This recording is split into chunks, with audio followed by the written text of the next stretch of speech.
Ladies and gentlemen, good afternoon. This is the worst position on the conference program. Yes. Why?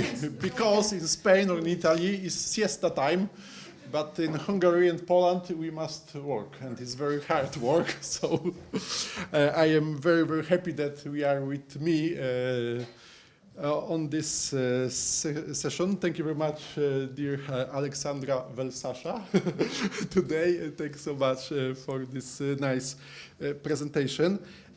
I would like to tell you about in search of a model for a protection of a conceived child with the help of art. After my thanks for the organizers for inviting me to the conference and the opportunity to give a lecture, I would like told you about the model, what is the model in law. And after that, I would like to answer on several basic questions.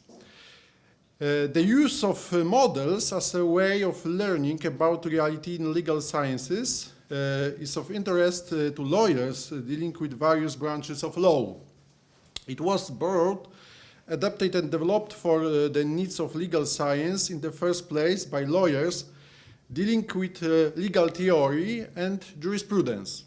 Currently, thanks to, among other things, easier access to legal sources and literature, internet of course, with the use of appropriate skills, knowledge and scientific integrity, it can be used to study borderline issues of an interdisciplinary nature.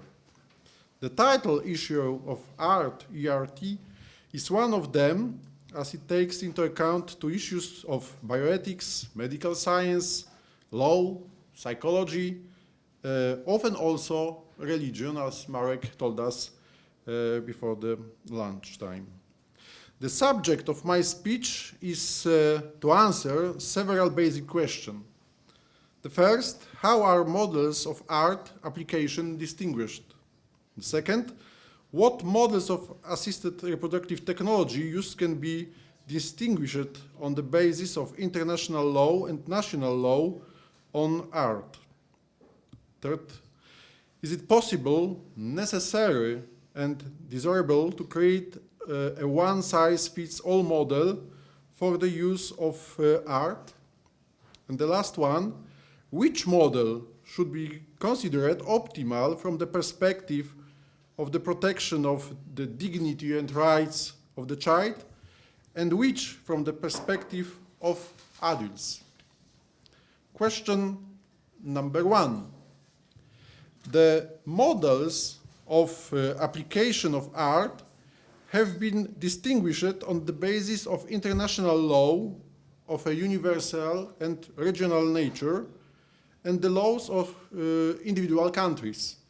The models are the results of the comparative legal analysis carried out by international organizations, non-governmental organizations, and experts in the various sciences. For example, on the international organizational level, the World Health Organization has been monitoring and comparing the availability and regulation of art in different countries for years. In its reports, it indicates different approach to art, which leads to a destination between liberal and prohibitive models. In the case of the Council of Europe, documents related to the Convention on Human Rights and Biomedicine, so-called Oviedo Convention, identity different approach to art in the member state. On the other hand, the International Federation of Gynecologists and Obstetrics Society, FIGO, issues ethical guidelines and legal analysis for the use of art. On the second level, non-governmental organization, analyses on art are carried out by non-governmental organizations, such as the American Society for Reproductive Medicine. The society conducts analysis of the use of art in the United States and around the world and identifies various regulatory models. The third group creating models of art application are experts in the field of bioethics and law. Publication on the title topic can be found in scientific journals such as the Journal of Medical Ethics and the Human Reproductive Update. Noteworthy are the works on the comparative analysis of Assisted Reproductive Technology regulation, where various authors point to the difference into liberal, restrictive, and prohibitive models. The second question: what models of the use of art can be distinguished on the basis of international law and the law of individual countries concerning art? Despite common international legal basis of a universal and regional nature, the legal provisions concerning art differ from one country to another. To put it simply, due to the title and the time frame, national laws determined by historical, cultural, social, religious, and other factors vary greatly around the world. Most often, there are 3 or 4 main models of art, which determine the availability, admissibility, and scope of procedures.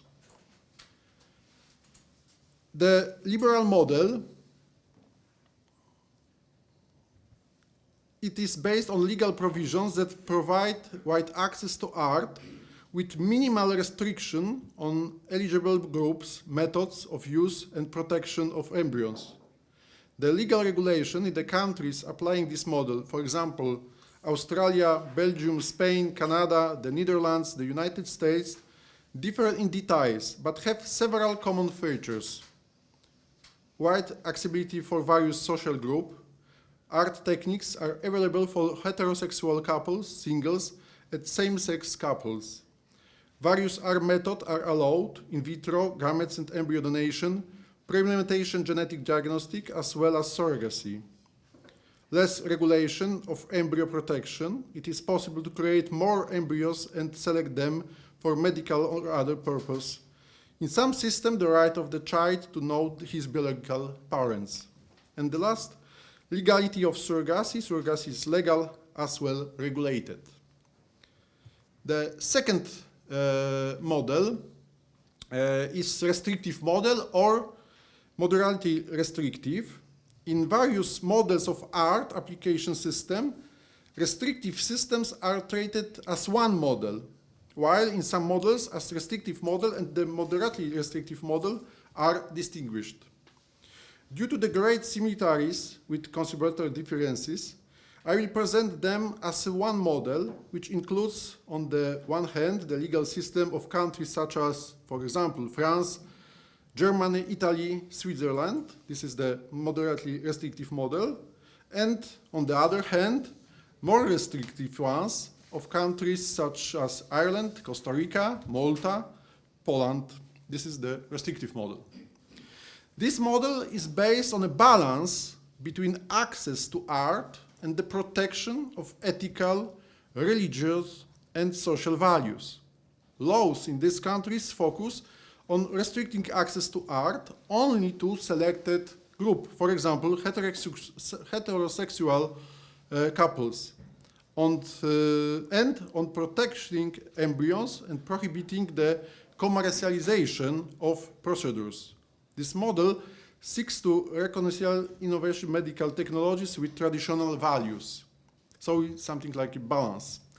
Common features of this model: limited availability, strict embryo protection, gamete and embryo donation, PhD limitation, and ban on surrogacy. In most countries using this model, surrogacy is banned. And the third model is the prohibitive model. The model prohibiting art is the most restrictive legal approach in which art procedures are completely banned or practically unavailable. Legal systems that prohibit art are influenced by religion or cultural factors and the prioritization of the protection of life from conception. In countries applying this model, not only is the right to art restricted, but its use is often penalized. Examples of such countries are Algeria, Saudi Arabia, Iran, Honduras, Nicaragua, and Vatican. Two common features of the legal systems of the country caliphate for this model are art are banned both for married couples and other groups. Strict embryo protection. Embryos are treated as a full-fledged human life from the moment of conception. Ban of garment and embryo donation. Ban of surrogacy. And penalization and violation in some countries. Violation of art laws are punishable by criminal or religious sanction. Question number 3. It is possible and necessary to create a one-size-fits-all model for the use of art. The answer to this question seems to be simple. No. No twice. Why? Due to many factors shaping the approach of individual countries to art, this is impossible at the current stage of legal development. National regulation, in addition to global and regional legislation, are, fortunately, influenced by regional, historical, cultural, religious, and other conditions. In the case of many countries, national regulations are more favorable to children than the relatively liberal international standard of art. Of course, the topic has many aspects, many of which we discuss in our research team. Last question: which model should be considered optimal from the perspective of the protection of the dignity and rights of the child, and which from the perspective of adults? The answer to this question is also a summary of my paper. So the presented models, like virtualia and any modeling in law, but not only in law, even with the use of good methodology, with about 200 national legal systems, are burdened with simplification and perhaps not very accurate qualification. However, this short presentation allows us to conclude that there is no single optimal model of art used from the point of view of children and adults. The liberal model is part of the concept of affirmation of human freedom, which often takes place at the expense of the dignity, freedom, and rights of others. The prohibiting model is part of the concept of protecting human dignity and life from conception, while limiting the freedom of adults, parents. The moderately restrictive and restrictive models seek to balance the above models, but as with any compromise, it comes at the expense that is the limitation of the value and the rights of children and adults. Bearing in mind the values, principles, and rights characteristic of the countries of Central Europe, it is necessary to postulate the broadest possible protection of the dignity and rights of the convenient child with the application of right. Thank you very much for your attention.